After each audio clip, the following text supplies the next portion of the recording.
Programme में भी खुशामदीद। अली बहार साहब, जाते जाते हमने सवाल किया था आपसे कि खान साहब बार बार क्यों मना कर रहे हैं कि ऑपरेशन न किया जाए, मना कर देना चाहिए गंडापुर को।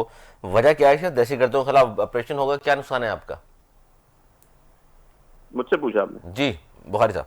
देखिए जी, दहशतगर्द तो दहशतगर्द है। दहशतगर्द के खिलाफ ऑपरेशन में किसी का नुकसान नहीं, सबका फायदा है। लेकिन पहले ये तो बता दें यार, किसके खिलाफ कर रहे हैं ये दहशतगर्द की डेफिनेशन में? तो मैं आपसे बात करूं, मेरे पे 19 पर्चे इस्लामाबाद में दहशतगर्दी क्यों हुए कि मैंने पीटीआई की टिकट पे इलेक्शन लड़ लिया, दैट्स इट। क्या ये दहशतगर्दी की डेफिनेशन है? तो फिर देखें, जब ये दहशतगर्दी की डेफिनेशन हो जाएगी, पॉलिटिकल विक्टिमाइजेशन हो जाएगी, तो ट्रस्ट लेवल तो डेफिसिट हो गया ना, खत्म हो गया। और उसके बाद आप जब इंसाफ देने वाली अदालतों को 26वीं अमेंडमेंट के तहत ला के बैठा देंगे अपनी मर्जी के, जिनको सियासी लोग वोट देंगे तो वो जज मुकर्रर होगा, तो उसने उनके खिलाफ क्या फैसले करने हैं? मैं तो तालिबान की बात कर रहा हूँ, टीटीपी की बात। अब मैं तालिबान पे आ जाता हूँ। तालिबान के हमने तो बता दिया ना, हमने तो नहीं बनाए ना, हमने ओरिएंट किए ना, हमने उनको तहफ़्फ़ुज़ दिया ना, हमने उनको आबाद किया, सब कुछ तो यही कुछ करते आ रहे हैं। ऑपरेशन करने से क्यों यही बैठे हुए ना। अब मैं एक चीज आपसे बात करूं, आपने अपने मुल्क में दहशतगर्दी खत्म करनी है तो दो चीजें कर दें आपसे। आप इंसाफ आम कर दें ताकि लोगों को पता लग जाए कि जो गुनाह करेगा उसको सजा मिलेगी। दूसरी चीज बड़ी सिंपल सी ये है कि आप रोजगार के मुहैया लोगों को कर दें। अपने लोग जो आपके अपने मुल्क के लोग हैं उसको तो सेव कर लें यार। अगर आप अपने लोगों को भी सेव नहीं कर सकते, अपने लोगों को अपॉर्चुनिटी दे सकते, खान साहब की बात की हिमायत कर रहे हैं आप? सॉरी, आप खान साहब की बात की हिमायत कर रहे हैं कि ऑपरेशन हल नहीं है? खान साहब ने जो बात की है लॉजिकल बात है भाई। मैं आपसे पूछता हूँ, अरबों रुपए का आपने बाढ़ लगा दिए, अगर आप रोक नहीं सकते, वहां से लोग आ रहे हैं तो इतना बड़ा बार्डर है, 2200 मील का, कैसे रोक सकता है कोई? मैं आपसे ये तो पूछ सकता हूँ कि इसाक डार साहब अभी कुछ दिन कबल क्या करने गए थे वहां पर अफगानिस्तान में? मुझे बता दो। आप इसका मतलब है अल्टीमेटली हिमायत कर रहे हैं दहशतगर्दों की? किसकी हिमायत? आप कहें नजर से खुलकर भाई दहशतगर्दों को कलाकमा किया जाए ऑपरेशन के जरिए। भाई किस तरह कहूँ, कितनी दफा कहूँ? आप कह रहे हैं नहीं, खान साहब सही कह रहे हैं। खान साहब सही कह रहे हैं। खान साहब ने कहा दहशतगर्दों को मारो, लेकिन बताओ तो सही किसको मार रहे हो? क्या पूछना अजाब है? क्या पूछना गुनाह है? बता तो रहे टीटीपी को, जो है वो होगी दुनिया में इतना बड़ा सानिया होगा, किसी और मुल्क ने नहीं हुआ कभी ऐसे पिछले 100 सालों में। सानिया हो गया। आपके नवाज शरीफ साहब का एक स्टेटमेंट आई उसके ऊपर, मरियम बीबी की एक स्टेटमेंट आई उसके ऊपर। नवाज शरीफ साहब की तबीयत नासाज है, लंदन चले गए, वॉर आ गई, इंडिया के साथ आपकी वॉर आ गई। नवाज शरीफ साहब की तबीयत नासाज है, वो लंदन चले गए। सुन लेना यार, आप सुन लें, आपने क्वेश्चन किया ना, आप क्रॉस तो ना करें, सुन लें भाई मेरे। आपका सबसे पहले इंडिया के साथ कॉन्फ्लिक्ट हुआ, सबसे पहली स्टेटमेंट जेल में से इमरान खान ने दी कि अपनी फौज के साथ खड़े हो गए। आज तक मियां नवाज शरीफ की एक स्टेटमेंट ढूंढ के मुझे। हेलो जी, सरवर नकवी साहब।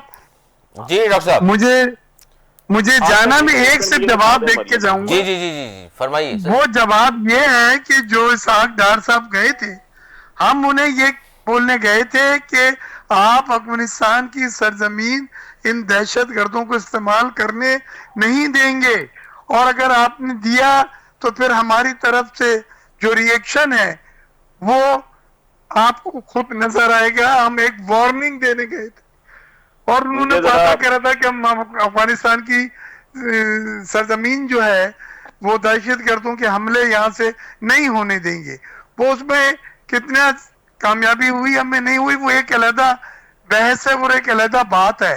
लेकिन हम उनके पास ये नहीं बोलने गए थे कि जी तालिबान को पाकिस्तान मोस्ट वेलकम। मेरे भाई, मुझे सिर्फ गुजारिश है कि मुझे एक स्टेटमेंट जो मेरे भाई ने अभी बात की ना, मुझे अपने फॉरेन मिनिस्ट्री की एक स्टेटमेंट दिखा दें इसके ऊपर जो उन्होंने बात की इसाक डार साहब के हवाले से। खुद फॉरेन मिनिस्टर आप मिनट्स निकाले, ठीक है ना, उनकी जितनी मीटिंग्स हुई हैं काउंटर पार्ट के साथ जिसमें उन्होंने ये बात कही हो। जी बिल्कुल, उनके काउंटर पार्ट के साथ जो मीटिंग है आप मिनट्स निकाल के देख लें। मैं जिम्मेदारी से मुझे छोड़ दे, मुझे अपने फॉरेन अफेयर के फॉरेन मिनिस्ट्री की कोई एक ऐसी बता दें मुझे यार, उन्होंने ये उसका डॉक्टर साहब जो बात कर रहे हैं अली बहार साहब, ये बड़ी ऑथेंटिक बात है, क्योंकि डॉक्टर साहब जाहिर ऐसी बात नहीं करते हवा में, और डॉक्टर साहब भी जाहिर नेशनल असेंबली के मेंबर भी हैं। चेक कर लीजिएगा, दोबारा प्रोग्राम कर लेंगे, जिंदा रहे तो इंशाल्लाह आपको देख लीजिएगा फॉरेन मिनिस्ट्री। मुझे इजाजत दे, इंशाल्लाह आपको सबूत के साथ बात करेंगे इंशाल्लाह। ठीक है, ठीक है, बहुत बहुत शुक्रिया डॉक्टर साहब, बहुत शुक्रिया डॉक्टर साहब आपका। अली बहारी साहब, असल मसला ये है कि खान साहब ने जो ट्वीट किया उसमें ये भी कहा है उन्होंने, अफगानों को निकालने से दहशतगर्दी खत्म नहीं होगी, केपीके में अमन के लिए अफगानिस्तान, मकामी कबाइल और हुकूमत को साथ बैठना पड़ेगा। उनका तरीकाकार ये है कि जिनको साथ लेकर चलें, कबायली निज़ाम के बगैर ये बात हो नहीं सकती। जबकि हुकूमत का कहना, वफाकी हुकूमत का, कि इनके खिलाफ ऑपरेशन ही हल है आखिरी, क्योंकि बहुत उनको वक्त दिया जा चुका, बहुत वार्निंग दी जा चुकी।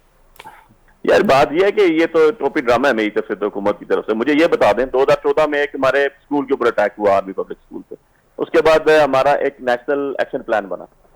तो मुझे बता दें 13 साल हो गया, नेशनल एक्शन प्लान पे कितना अमल हो सके? इस 13 सालों में 3 साल हमारे निकाल दे, 10 साल इनकी हुकूमत को बैठे हुए हो भाई। आप तक आपने नेशनल एक्शन प्लान जो खुद बनाया उसकी दरामद नहीं कर सके, जिसमें सारी पार्टी मुतफिक थी, और आप हमें ब्लेम दे रहे हैं। मुझे बता दें नेक्टा एक इदारा बना था, उसका काम बता दें 13 साल आपका एक यूनिवर्सल चीज थी कि हम इसके अंदर सहूलतकारों को और सबको जो है उसके अंदर एलिमिनेट करेंगे, कितना किया आपने? तो जब आपने एनसीए और यही हुकूमत बैठी हुई है, मैं तो कह रहा हूँ 3 साल हमारे निकाल दें, 10 साल तो यही है 13 सालों में, तो अब 11 सालों में। अब मुझे ये बता दें कि इनके अपना काम ये दूसरों पे ब्लेम गेम डाल दें कि यार आपने ये किया, खान साहब ने तो कहा पहले दिन से कह रहे हैं, और हम इसको जो है वो एक्नॉलेज करते हैं और ऑन करते हैं कि जी दूसरों की जंगें नहीं लड़ी जाती, अपने मुल्क में जंग मत लड़े। हम 80 से 1000 से लाख लोग शहीद करवा चुके हैं, हमारे फौजी भाई, हमारी बहनें, हमारे सिविलियन लोग शहीद हो चुके हैं, इससे ज्यादा लोग माजूर हो चुके हैं। तो हमने इसको इसमें सर एक और खबर जो है, रोजगार देना लोगों को, रोजगार मुहैया करें। मुझे आपसे एक सवाल है और बेग साहब से भी सवाल है, कितने एचिसन कॉलेज आपने केपी में बनाए? कितने कनेट कॉलेज आपने बनाए? कितने लॉरेंस कॉलेज बनाए? बलूचिस्तान समेत बात कर रहा हूँ, कितने बर्नॉल बनाए? ये गलतियां हैं, ये गलतियां हमारी हुकूमतों की नहीं बनाए। आपने ना एजुकेशन दी वहां, ना आप आज भी क्वेटा में, और जब भी कोई सीरियस बंदा आता है कोई बीमारी के लिए तो उसको कराची रेफर कर देते हैं। तो यार उतना करें ना, एक लोगों को जो है आप वहां के अपने लोगों को, अपने पाकिस्तानियों को, उनको अपने बराबर राइट तो दे देना। सुई में गैस निकलती है, कर लें आप, अच्छा तो ये ऐसी चीजें अब करेंगे तो इसको आपको खत्म करना पड़ेगा, आपको लोगों को राइट देना पड़ेगा। तीसरी हुकूमत है केपीके में, आप कोई अच्छा हॉस्पिटल, कोई बड़ी यूनिवर्सिटी ऐसी बना लें दुनिया भर में जो रिकॉग्नाइज हो। जी हम तो बना ही रहे हैं जी, हम ही ने बनाई है। पाकिस्तान का सबसे जो टॉप क्लास हॉस्पिटल है उसको शौकत खाना भी कहते हैं, जहाँ पर हर बंदा जाता है, मुखालफ भी जाता है। पेशावर में भी हमने ही बनाया और किसी ने नहीं बनाया, और प्राइवेट कैपेसिटी में बनाया। अच्छा, आज की खबर ये है, हमने यूनिवर्सिटी बनाई, नोमल यूनिवर्सिटी जो एफिलिएटेड है बेडफोर्ड यूनिवर्सिटी के साथ। मैं तो ये कह रहा हूँ जो यहाँ पर बैठ के बड़ी बड़ी बातें कर रहे हैं, दावेदार कर रहे हैं। आप ही ने मलकयात से जमीन लेके एक यूनिवर्सिटी बना रहे थे, ट्रस्ट बनाया था आपने। बिल्कुल, हमने यूनिवर्सिटी भी बनाई, ट्रस्ट भी बनाया, बच्चे भी पढ़े थे, और आज भी एक एक रुपए का रियाज ही मिला था सर पूरे पाकिस्तान में आपको। अलकादर ट्रस्ट का सुन लेना, अलकादर ट्रस्ट का एक एक रुपया जो है हुकूमत पाकिस्तान के पास है, जो सिंध गवर्नमेंट ने फेडरल गवर्नमेंट को जाते जाते वो जो एक बेकाजी जज था वो जाके दे गया, एक पैनी का भी उसके अंदर जो है वो हेर फेर नहीं है। पूरे के पूरे पैसे जितने भी थे अकाउंट में आए और वहां सुप्रीम कोर्ट के अकाउंट से यहाँ पर ट्रांसफर हुए। सजा क्यों होगी सर? सजा क्यों हुई? प्रोसीजर अडॉप्ट नहीं किया, सजा क्यों हुई? डिफरेंस। मैं तो उसमें खुद वकील हूँ ना, आपने तो सुनी नहीं बात कर रहे हैं, मैं तो आपको केस बता रहा हूँ। नहीं, मैं तो ये बता रहा हूँ अडॉप्ट नहीं किया आपने। सर आप भी वकील हैं माशाल्लाह, अदालतों में प्रूफ तो नहीं कर सके ना? क्या चीज प्रूफ? भाई हमारा प्रूफ है, आज लगा दें आप अपील, जो 26वीं अमेंडमेंट के तहत आप लाहौर से लाके जज यहाँ बैठाया हुआ है, जो 6 जजेस जिन्होंने खत लिखा हुआ किसी के पास लगा दें। पसंदीदा जजेस होंगे तो आप क्या करेंगे? अपनी मर्जी के जज लगा दिए, जो नीचे टेररिस्ट कोड के जज, उन्होंने अपनी मर्जी के जज लगा दिए। मेरी यार सुन ले, उन्होंने अपनी मर्जी के जज लगा दिए तो आप नहीं मान रहे, आपकी मर्जी के जज होंगे तो मानेंगे आप? सुन ले मेरी यार सुन ले, नीचे जितने भी स्पेशल जजेस हैं appointed by the federal government है, नोटिफिकेशन चेक कर ले, 3-3 साल के लिए तारड़ साहब ने अपॉइंट किए। नायब का जज हो, वो आपका एंटी टेररिस्ट कोर्ट के जज हो, 3-3 साल के लिए, जरा चेक कर लेना, जाके देख ले। फेडरल जजेस से नाम मांगे हाई कोर्ट से और सारे के सारे अपॉइंट किए लॉ मिनिस्ट्री ने, सिटिंग फेडरल गवर्नमेंट ने। क्या कर रहे हैं यार? इस तरह इंसाफ नहीं होता, तभी तो आज लोगों को इंसाफ नहीं मिलेगा तो लोग जो है वो अपना हक तो छीनेंगे। अच्छा, उन्होंने अपॉइंट किए हैं तो इसलिए आप उनकी ऑनेस्टी पे सवाल उठा रहे हैं? ऑनेस्टी में आपको नहीं पता? काजी फायजी साहब बाहर जाके क्या कह रहे हैं, कहां पर है वो? वेयर काजी फायजी साहब? आप बता दें उसकी ऑनेस्टी की, आप कसम उठा दें, मैं आपके साथ। सर उसकी कसम मैं तो साकिब निसार की भी नहीं उठा रहा। ना उठाई, साकिब निसार को हम तो नहीं लेके आए, नवाज शरीफ का एडवाइजर था भाई वो। अच्छा, हमारी पहले था, हम तो 18 में आए, हम तो 18 में आए हैं, वो 2016 में चीफ जस्टिस था। नवाज शरीफ साहब की कंपनी का एडवाइजर था, हम नहीं थे भाई, हमारी कंपनी कोई नहीं है। अच्छा, आप तमाम गलतियों से बड़े जिम्मे।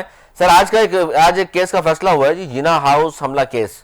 पीटीआई रहनुमा महबूबुल रशीद की दरख्वास्त से जमानत मुस्तरद हो गई और उसकी वजह यह की गई कि जी 9 मई के मरकजी मुलजिम है, उनको 9 मई के 4 मुकदमात में ऑलरेडी सजा हो चुकी, तो उनकी दरख्वास्त से जमानत किस तरह मान ली जाए? यही तो अफसोस की बात है, ये तो 26वीं अमेंडमेंट की बाकियात है भाई। ये किसी, आप तो खैर कराची में होते हैं, बड़े बड़े वकील हैं, वहां किसी से पूछे तो जब हम बाहर में बैठते हैं तो उसके बाद सारे हंसते हैं कि एक आपके आर्टिकल 13 है कॉन्स्टिट्यूशन का, डबल जीपीटी का, कि एक ऑफेंस के ऊपर 10 दफा सजाएं नहीं हो सकती। कराची, लाहौर, इस्लामाबाद, पिंडी, मुल्तान, फैसलाबाद, सरगोजा, हर जगह सजा नहीं होती, एक ऑफेंस की एक ही होती है। और वैसे बाय दी वे यहाँ पर तो राना सनाउल्लाह के घर पत्थर मारने में भी 10 साल सजा है, 10 का फाड़ा चल रहा है। तो इंशाल्लाह जब भी फेयर फ्री इंसाफ होगा तो आप देख लीजिएगा ये सारी की सारी बह जाएंगी खुशा की तरह। यहाँ पर तो हमने देखा है कि खान साहब की गिरफ्तारी हुई थी 9 मई के वाले दिन, जब उनकी गिरफ्तारी हुई तो बायोमेट्रिक कराने वाले कमरे में हुई थी, और मियां साहब को बायोमेट्रिक कराने के लिए उसी कोर्ट ने जो है सर ये अपना जो है एयरपोर्ट पे भेजा। अली बुखारी साहब जाते जाते तो बताइए मिशन नूर क्या है सर? मिशन नूर का यार मुझे तो नहीं पता, अभी तक मैं आपसे ही सुन रहा हूं। अजाने वजाने देनी है, छतों पे खड़े होकर, इस तरह की बात है? हाँ, अजाने देना यार मेरा ख्याल स्वाब का काम है, नूर भी अल्लाह की तरफ से ही होता है, उसी की सिफत में से एक सिफत है। अजाने दे तो रहे, इसमें भी एतराज है, इसमें भी पाकिस्तान नहीं सर, पाकिस्तान भर में मौज़िन हजरात अजाने दे तो रहे, तो अच्छी बात है यार, हम भी दे देंगे, क्या हो जाएगा इसमें? तो अजान देना कोई गुनाह है? हमारा तो ईमान है यार। नहीं तो किसी तो ये तो एक अच्छी बात है, सॉलिडरिटी किसी बंदे के लिए देना चाहिए सर, अल्लाह की रजा के लिए अजाने देना तो दुरुस्त है, किसी बंदे के लिए देना ये तो अब आपकी इंटरप्रिटेशन है ना भाई। आप करते सर, ये आपकी इंटरप्रिटेशन है, आप अपनी इंटरप्रिटेशन कर सकती हैं। नहीं तो ये अजाने तो चले अली बुखारी साहब जाते मैंने तो आपके ऊपर इतना बड़ा सवाल छोड़ा, मैंने कहा यार आप उठा दें, खान साहब के लिए अजाने दी जाएंगी या अल्लाह की रजा के लिए? आप ये कह दें कि यार ठीक है, ये जो वज़ीर आज़म बैठा हुआ है नवाज शरीफ साहब, ये 17 सीटों से नहीं आया, ऑन ओथ कह दें यार मैं आपका दावेदार हो जाऊंगा। जब आप खुद नहीं कह सकते ये बातें तो दूसरों से कैसे कराते हैं यार? मैंने कहा था सवाल उठा रहा है सर, उंगली के पीछे सूरज नहीं छुपता, एवरीवन नोस। जिन लोगों को हमसे जिताया, कभी आपको मार्केट में किसी पब्लिक प्लेस पे नजर आए? हम तो हर जगह होते हैं, हर प्रोग्राम में होते हैं, सब कुछ करके भी भुगत रहे हैं, क्योंकि लोगों ने वोट दिया, लोग इज्जत करते हैं, लोगों के नुमाइंदे हैं। जो चौथे चौथे नंबर वाले जीत के आ गए हैं, उनके भाई हाल जाके देख लो कैसे निकलते हैं घरों से वो।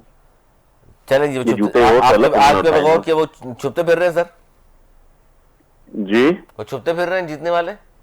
मैंने तो नहीं देखा मेरे हल्के में मेरे खिलाफ वाला बंदा जो है कभी उसे कोई जनाजा पड़ा हो, कभी किसी की शादी पे सर, जीतने के बाद वैसे भी जीतने के बाद आवामी नुमाइंदे कहां अपने इलाकों में जाते हैं? मैंने नहीं देखा कभी पब्लिक प्लेस पे बगैर गार्डों के वो आए हुए। सही, कराची में भी हमने नहीं देखा, कई वाले जीते थे अपने इलाकों में नजर नहीं आते थे। कराची के एक साहब मेरे साथ बैठे हुए थे, पीपल्स पार्टी के कादर मंदुखिया साहब, एक प्रोग्राम में, वो खुद कह रहे थे मुस्तफा कमाल की तो 130 वोट भी थी। अच्छा, ये कादिर पटेल साहब ने कहा है? तो अब मैं क्या कह सकता हूँ इस पे भैया? वाह, चलिए ये बड़ी अच्छी बात बता दी कादिर पटेल साहब के हवाले से आपने, बहुत शुक्रिया अली बुखारी साहब आपका। जाते जाते बड़ी एक अहम बात कर दी उन्होंने, और एक अहम शख्सियत के बारे में, और चले उस पर भी किसी दिन बात करेंगे। तो नाज़रीन, आज का प्रोग्राम की बड़ी अहम गुफ्तगू ये है कि खान साहब ने जो ट्वीट किया कि मिशन गंडापुर से लेकर अच्छी के सुपुर्द कर दिया उन्होंने, और दूसरा बार बार ये दहशतगर्दी के खिलाफ जो ऑपरेशन है उसको क्यों मना किया जाता है, मुखालफत क्यों की जाती है? आज भी ज़ाहिर अली बुखारी साहब वहाँ से मौजूद थे, वो मुखालफत कर रहे थे, वो इसलिए मुखालफत कर रहे थे जिनके कायद ने कह दिया, बानी ने कह दिया, यानी कि इमरान खान ने कह दिया। लेकिन असल बात यह है कि जब तक इनके खिलाफ ऑपरेशन नहीं होगा, क्योंकि हल और कोई नहीं है, इनको वार्निंग दी जा चुकी, बताकर इसाक डार साहब वहाँ तक गए और बताकर कि काबुल आ गए, उसके बावजूद भी ज़ाहिर लातों के भूत बातों से ही मानते, बातों से नहीं मानते, तो लिहाजा उनके खिलाफ ऑपरेशन ही इसका वाहिद हल इस वक्त नज़र आता है। आज तक इतना ही, अगले प्रोग्राम तक के लिए हमें इजाज़त, मुलाकात।